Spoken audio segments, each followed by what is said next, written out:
బాపట్ల జిల్లా చెరుకుపల్లి మండలం గుల్లపల్లి గ్రామంలో వేంచేసి ఉన్న శ్రీ నూకాలమ్మ అమ్మవారి తిరునాళ మహోత్సవ కార్యక్రమం జూన్ 23 ఆదివారం జరిగింది. ఈ సందర్భంగా అమ్మవారికి భక్తులు సమర్పించుకున్న కానుకల హుండీ లెక్కింపు కార్యక్రమం బుధవారం నాడు లెక్కించారు. కార్యక్రమంలో గ్రామ పెద్దలు మరియు ఆలయ కార్యనిర్వహణాధికారి జి నరసింహమూర్తి సమక్షంలో లెక్కింపు కార్యక్రమం జరిగింది.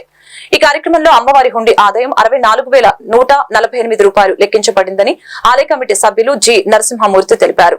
కార్యక్రమంలో కమిటీ సభ్యులు, గ్రామ పెద్దలు, ఆలయ కార్యనిర్వహణ అధికారి జి నరసింహమూర్తి పాల్గొన్నారు.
బాపట్ల జిల్లా చెరుకుపల్లి మండలం గుళ్ళపల్లి గ్రామంలో వేంచేసి ఉన్న శ్రీ నూకాలమ్మ అమ్మవారి దేవస్థానంలో ఈరోజు భక్తులు సమర్పించిన కానుకలను గ్రామ పెద్దలు, భక్తులు, దేవాదాయ శాఖ అధికారుల సమక్షంలో ఓపెన్ చేసి లెక్కించడం జరిగింది.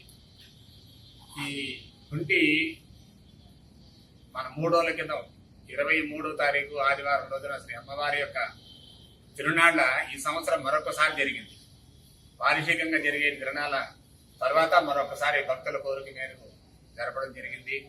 ఆ సందర్భంగా అలాగే మనం ఏప్రిల్ నెలలో తిరునాళ్ళ తర్వాత ఇంతవరకు వచ్చినటువంటి హుండీలో సమర్పించిన ద్రవ్యం ఇవాళకి 64,145 రూపాయలు. అందులో 500 రూపాయల నోట్లు 69 వచ్చాయి, 200 రూపాయల నోట్లు 7 వచ్చాయి, 100 రూపాయల నోట్లు 103, 50 రూపాయల నోట్లు 94, 20 రూపాయల నోట్లు 311, 10 రూపాయల నోట్లు 448. ఈ విధంగా కరెన్సీ లెక్కేసుకుంటే 61,600. అలాగే కాయిన్స్ వచ్చేసరికి 5 రూపాయల కాయిన్స్ 245, 2 రూపాయల కాయిన్స్ 466, 1 రూపాయి కాయిన్స్ 388. ఇవి కలుపుకుంటే 2,545. ఈ మొత్తం కలుపుకుంటే 64,145 రూపాయలు. ఈ రకంగా ఈ ద్రవ్యం అమ్మవారి హుండీలో